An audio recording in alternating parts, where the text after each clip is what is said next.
صفحہ نمبر 86 ہے. اس کے اندر امام بخاری رحمۃ اللہ نے باب قائم کیا, باب الخروج الی المصلی بغیر منبر, عیدگاہ میں خالی جانا, منبر نہ لے کے جانا. اس کے تحت یہ حدیث نمبر 956 ہے. سمجھے گا ذرا بات کو کہ باقاعدہ یعنی ابو سعید خدری رضی اللہ تعالیٰ عنہ فرماتے ہیں کہ وہی نماز پہلے ہونا اور خطبہ بعد میں ہونا, اس سنت پر لوگ قائم رہے. یہاں تک کہ مروان کا دور حکومت آیا تو وہ عید الفطر یا عید الاضحیٰ کی نماز کے لیے نکلا. جب ہم عیدگاہ پہنچے تو وہاں میں نے کثیر بن سلط کا بنا ہوا ایک منبر دیکھا. جاتے ہی مروان نے چاہا کہ اس پر نماز سے پہلے ہی خطبے کے لیے چڑھ جائے, اس لیے میں نے اس کو دامن پکڑ کر کھینچا, لیکن وہ جھٹک کر اوپر چڑھ گیا اور نماز سے پہلے خطبہ دیا. میں نے اس سے کہا واللہ تم نے بدل دیا, تم نے سنت کو بدل دیا. مروان نے کہا اے ابو سعید اب وہ زمانہ گزر گیا جس کو آپ جانتے ہیں.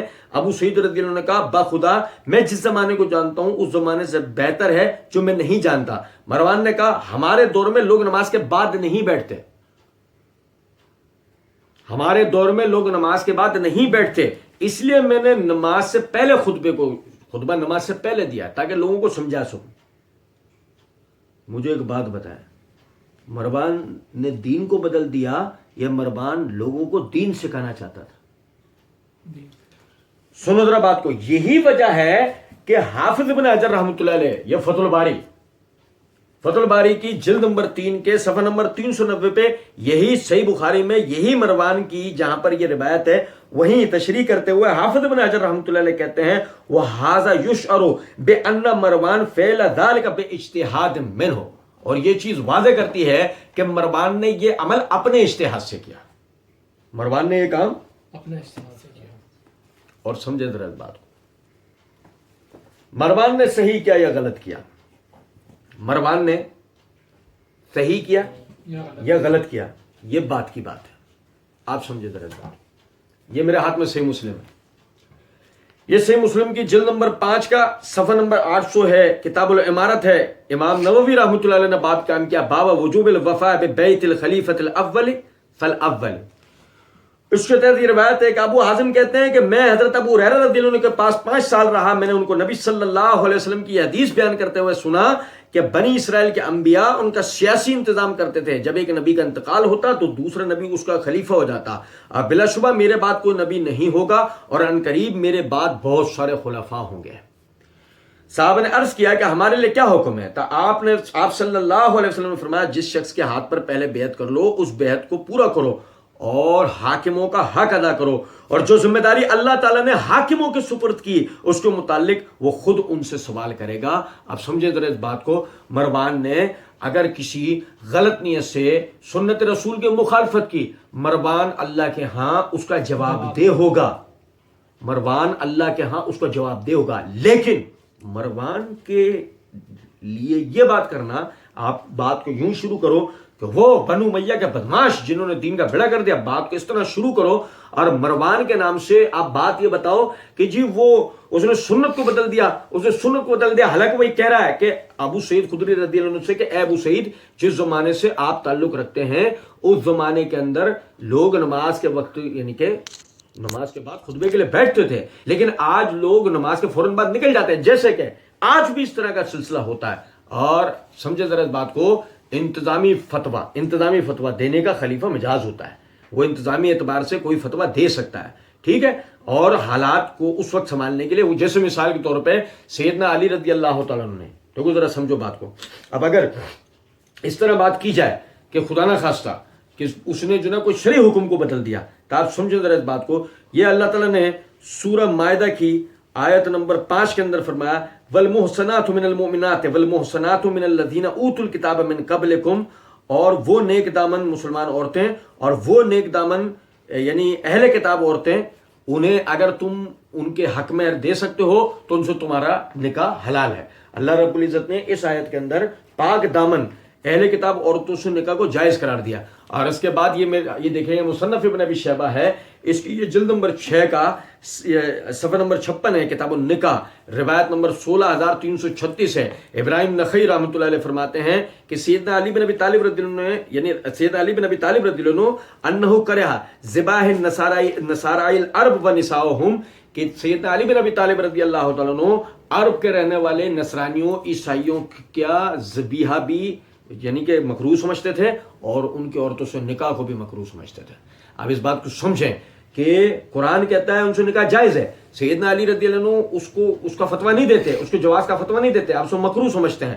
اب آپ یہاں جواب کے اندر کیا کہیں گے؟ آپ یہاں جواب کے اندر یہ بات کہیں گے کہ اس وقت کے حالات کے اعتبار سے سیدنا علی رضی اللہ تعالیٰ نے اجتہاداً جو دیکھا کہ یہ صرف اہل کتاب نہیں ہے, یہ حقیقی اصلی مشرک ہیں جن سے سورہ بقرہ آیت نمبر 221 کی روشنی میں اللہ نے ولا تنکحوا المشرکات کہہ کے نکاح کو حرام قرار دیا ہے. تو سیدنا علی نے اپنے اجتہاد سے اس وقت یہ فتویٰ دیا کہ ان سے نکاح مکروہ ہے. آپ سمجھیں کہ جس طریقے سے سیدنا علی رضی اللہ تعالیٰ عنہ نے اس کو اجتہاداً کیا, یہ بظاہر قرآن کی آیت کے خلاف نظر آ رہا ہے, اسی طریقے سے مروان بن حکم نے اگر خطبے کو حالات کو مد نظر رکھتے ہوئے نماز سے پہلے اگر خطبے کو دیا تو اس نے بھی اپنے اجتہاد سے کیا.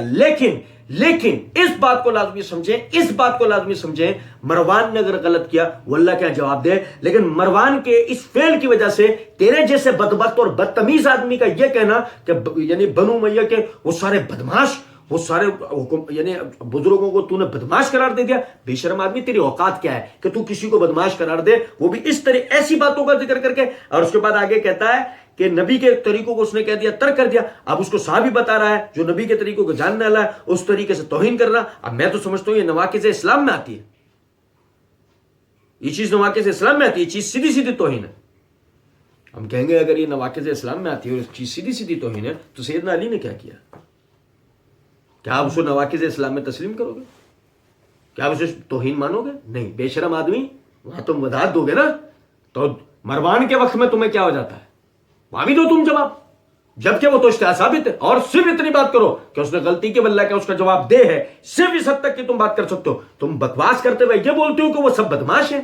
اور اس کے بعد دیکھیں کہتے جی اب میں تو سمجھتا ہوں یہ نواقض اسلام میں آتا ہے. پہلے تو کوئی پوچھے ان سے, تم سمجھتے ہو؟ تمہارا سمجھنا پوچھا کس نے؟ تم تو شروع کے اندر یہ بات کہہ کر آ چکے ہو. امام مسلم نے جو اپنی کتاب میں لکھا وہ مسلم کا فہم ہمیں دکھانا ہوگا, آپ نے مولویوں نے نہیں دکھانا ہوگا فہم یا کشور کا. تو آپ محدثین کا فہم بیان کرو, آپ کیا سمجھتے ہو ہمیں نہیں بتاؤ, ہمیں نہیں بتاؤ. اور آپ نے اسی ویڈیو کے اندر کہا ہے یہ بات کہ امام مسلم کا فہم بھی بیان کر دیا ہے, اور ایک میرے جو فیوریٹ سلف ہیں ان کا فہم بھی بیان کرتا ہوں. اور آپ نے اسی ویڈیو کے اندر کہا ہے, ان کو کہا ہم نے یہ حدیثیں لکھ دی ہیں, ہمارا کام تو یہ تھا جو شیخ زبیر صاحب نے بھی آپ کو نقوی صاحب کہا تھا کہ علی کا کام تھا حدیثیں لکھ دی ہیں, میں نے فہم تو لکھا ہی نہیں ہے اس کے اوپر.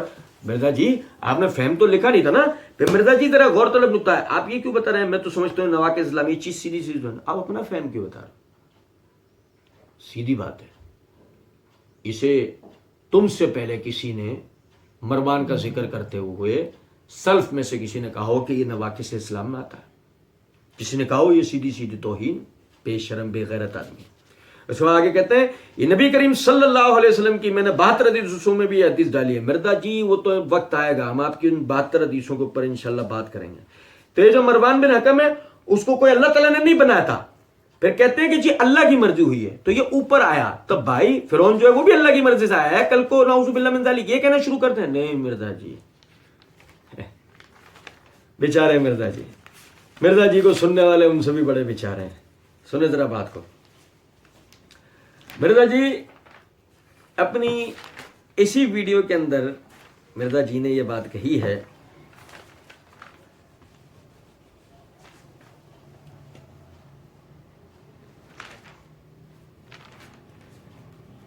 ظاہر ہے جب آپ علمی دلائل پر علم کے میدان میں جذبات کی کوئی حیثیت نہیں ہوتی, پھر نشتر ہاتھ میں ہوتا ہے. پھر سرجن کا کام تو یہ ہے کہ چاہے کوئی شیخ الحدیث لیٹا ہوا ہے چاہے کوئی ڈاکٹر لیٹا ہوا ہے وہ چیرا لگائے گا.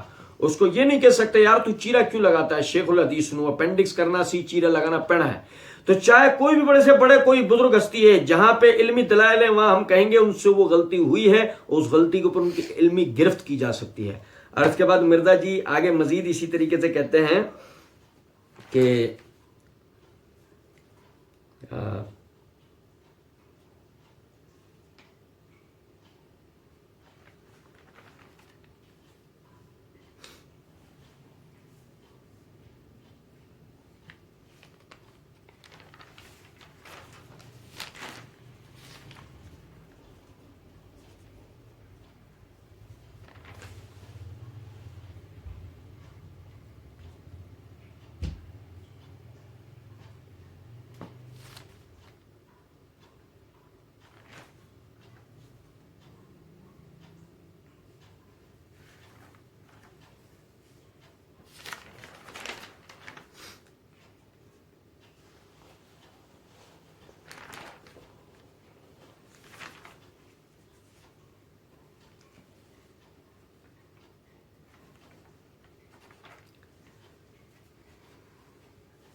بہرحال مرزا جی نے یعنی کہ یہ بات واضح طور پہ کہی ہے کہ جی جذبات کے جو نا اس کے اندر کسی بھی قسم کا کوئی دخل نہیں ہے، علمی باتوں کے دوران جذبات کو جو نا نہیں آنے. ہاں یہ مرزا جی کہتے ہیں غلام مصطفیٰ ظہیر صاحب نے روایت آدھی لکھی، آگے راوی کا فہم بتائے نا، سلف کا فہم. میرے بھائی علم کے میدان میں جذبات تو نہیں ہوں گے نا، چیزیں ڈسکس ہوں گی.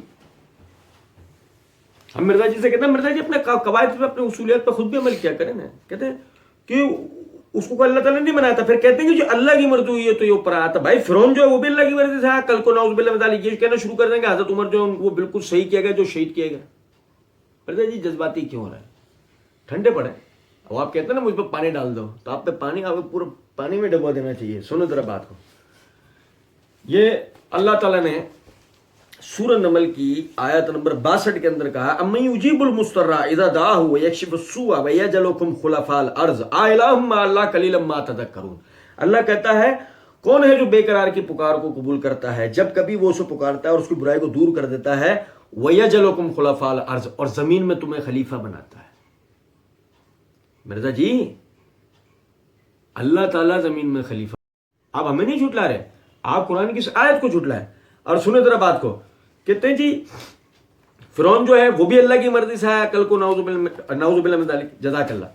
تو اب آپ ذرا دیکھیں یہ سورہ بنی اسرائیل کی یہ آیت نمبر 4 سے آیت نمبر 8 تک میں آپ بھائیوں کے سامنے پڑھوں گا، اس کو ذرا غور سے سنیے گا. فرعون وہ کیسے اوپر آیا؟ سیدھی سی بات ہے، تاریخ کا مطالعہ کرنے والا ہر شخص اس بات کو جانتا ہے کہ مرزا جی کا اشارہ اگر فرعون موسیٰ علیہ السلام کی طرف ہے تو وہ بنی اسرائیلیوں کے خلاف قبطیوں کا مصر میں جو اٹھایا ہوا انقلاب تھا، اس انقلاب کے نتیجے میں فرعون آیا تھا. وہ بنی اسرائیلی جنہوں نے یوسف علیہ السلام کی تعلیمات کو پس پشت پھینکا، اور پس پشت پھینکنے کے بعد حکومت و سیاست میں انہوں نے وہ دھاندلیاں کی کہ جو انہیں دھاندلیاں کرنا زیب نہیں دیتا تھا.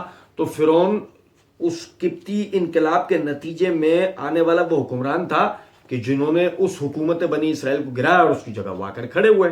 تو سمجھیں ذرا اس بات کو، اگر آپ اللہ کی حاکمیت کو اس وقت میں اسی طریقے سے نافذ رکھتے ہیں جیسے کہ یوسف علیہ السلام بتا کر گئے تھے تو فرعون اوپر نہیں آ سکتا تھا. اور اگر مرزا جی جذباتی نہ ہو، علمی میدان میں علمی باتیں. اور سنیں ذرا بات کو. سورہ بنی اسرائیل اللہ کہتا ہے وَقَضَيْنَا إِلَىٰ بَنِي إِسْرَائِيلَ فِي الْكِتَابِ لَتُفْسِدُنَّ فِي الْأَرْضِ مَرَّتَيْنِ وَلَتَعْلُنَّ عُلُوًّا كَبِيرًا. اور ہم نے صاف کہہ دیا تھا بنی اسرائیل کی طرف اپنی کتاب کے اندر کہ تم زمین میں 2 مرتبہ فساد کرو گے، اور زمین میں تم 2 یعنی مرتبہ یعنی کہ زور پکڑو گے. فَإِذَا جَاءَ وَعْدُ أُولَاهُمَا بَعَثْنَا عَلَيْكُمْ عِبَادًا لَنَا أُولِي بَأْسٍ شَدِيدٍ. تو جب ان دونوں میں سے پہلے وعدے کا وقت آیا تو ہم نے ان پر اپنے سخت لڑاکو بندے مسلط کر دیے. فَجَاسُوا خِلَالَ الدِّيَارِ اور وہ ان کے شہروں میں گھس گئے. وَكَانَ وَعْدًا مَفْعُولًا اور جب ہم نے وعدہ دیا وہ پورا ہونے والا ہے. ثُمَّ رَدَدْنَا لَكُمُ الْكَرَّةَ عَلَيْهِمْ پھر ہم نے دوبارہ تمہیں باری پھیر دی، یعنی دوبارہ تمہارا غلبہ آیا. وَامْدَدْنَاكُمْ بِأَمْوَالٍ وَبَنِينَ پھر ہم نے تمہیں مالوں اور بیٹوں سے مدد دی. وَجَعَلْنَاكُمْ أَكْثَرَ نَفِيرًا اور ہم نے اکثر تمہارا جتھا اکثریت کر دیا، یعنی لشکر تمہارا بڑا کر دیا.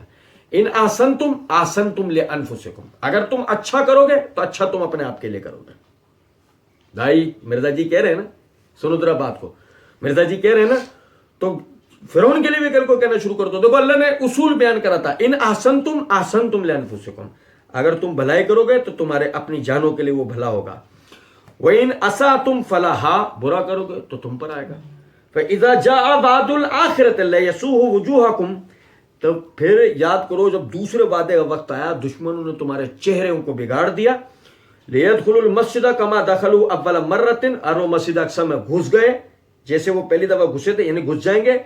وَلَيُتَبِّرُوا مَا عَلَوْا تَتْبِيرًا اور وہ غلبہ پائیں گے، پوری طرح تمہیں برباد کر ڈالیں گے. عَسَىٰ رَبُّكُمْ أَن يَرْحَمَكُمْ قریب یعنی بعید نہیں ہے، قریب ہے کہ تمہارا رب تم پر رحم کرے. وَإِنْ عُدْتُمْ عُدْنَا اور اگر تم پھر وہی کرو گے ہم بھی وہی کریں گے.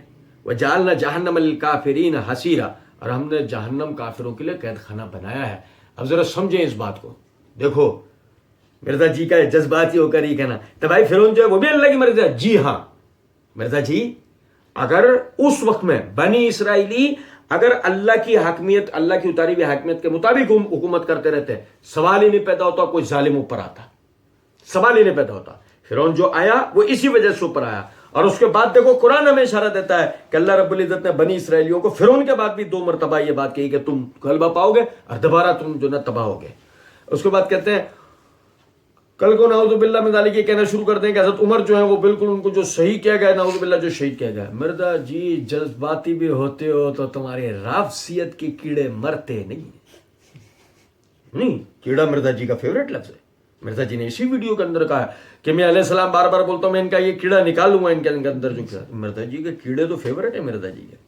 تو یہ جو ہے نا رافضیت والے جو جراثیم نے مرزا جی کی ہر جگہ لازمی نکلتے ہیں۔ کل کو کہنا شروع کر دو حضرت عمر جو ہے ان کو بالکل صحیح، مرزا جی بالکل صحیح شہید کیا گیا۔ مرزا جی کو اور مثال دے دیتے ہیں، حضرت عمر کو صحیح شہید کیا گیا۔ وہی آ گئے نا تم اپنی جہالت اور بدتمیزی پہ، کہتے ہیں اور یہ اللہ کی مرضی سے ہوا ہے نعوذ باللہ من ذالک۔ یہ کیسی بات کر رہے ہیں آپ؟ ہاں مرزا جی جذباتی ہو گئے، یہ کیسی بات کر رہے ہیں آپ؟ اللہ نے دنیا میں کھلی چھٹی دی ہوئی ہے، اگر یہی بات ہوتی تو قتل کرنے والے کا قصاص نہ لیا جاتا۔ تو اللہ کی مرضی سے مراد یہ ہوتا ہے کہ اللہ نے دنیا میں کھلی چھٹی دی ہوئی ہے، برے اعمال کرو قیامت کے دن پکڑو گے، ٹھیک ہے نا جی، یہ بات یاد رکھیں۔ تو یہ والا معاملہ ہے، میرے حوالے سے یہ موقف ہے نہیں مرزا جی، بھول جاتے ہیں مرزا جی آپ کا موقف کس نے پوچھا ہے؟ آپ تو اسی ویڈیو میں بول کے آ چکے ہیں۔ اکثر لوگ مجھے کہتے ہیں کہ جی آپ خود اتنا بڑا آئیکن بن چکے ہیں، حالانکہ میں نہیں سمجھتا۔ وہ کہتے ہیں آپ ہمیں ریفرنسز کے بغیر بتایا کریں آپ کا موقف کیا ہے اس مسئلے میں۔ تو میں نے اسی بت پرستی کو تو توڑا اور آپ پھر اسی بت پرستی کو کروا رہے ہیں۔ آپ پھر وہی بات کریں کہ میرا جو موقف ہے تو میں نے آپ کو بتا دیا، ایکٹیو پارٹ رہے ہیں اور بعد میں وہ 6 رکنی کمیٹی وغیرہ۔ مرزا جی غور طلب نکتہ ہے، عمر رضی اللہ تعالیٰ عنہ کو جو شہید کیا گیا اس میں اللہ رب العزت کی مرضی ہے، بغیر اللہ کے حکم کے نہ خیر ہے نہ شر۔ آپ ہی کے عقیدوں میں بگاڑ ہے تو یہ الگ بات ہے نا۔ ہاں جس کی قضاء و قدر اللہ رب العزت نے جیسے لکھی ہے اس کے ساتھ اسی طریقے کا معاملات ہونے ہیں۔ پھر لازمی بات ہے قاتل کی قضاء و قدر کیا تھی؟ مرزا جی ہی تبھی تو قصاص لیا گیا۔ قاتل کی قضاء و قدر تھی ہے کہ اس نے ظلمن قتل کیا، تو ظلمن قتل کرنے والے کی قضاء شریعت میں کیا بتائی گئی ہے؟ کتب علیکم القصاص، تم پہ اپنے مقتولوں کا قصاص لینا فرض کیا گیا ہے۔ تو مرزا جی یہ اس کی قضاء تھی۔ بات یہ کہ آپ تو عقیدوں سے بھی جاہل ہو تو آپ کو اس بات کا کہاں سے پتہ لگے گا؟ تو جو یہ مرزا جی نے کہا نا تو وہ ایکٹیو پارٹ رہے ہیں۔ ہم یہاں سے اپنی بات کو روکتے ہیں، بلکہ انشاءاللہ ہم اگلے درس سے یہاں یعنی اگلے جو ہے نا اپنی سلسلے سے اس کو شروع کریں گے۔ وما علینا الا البلاغ۔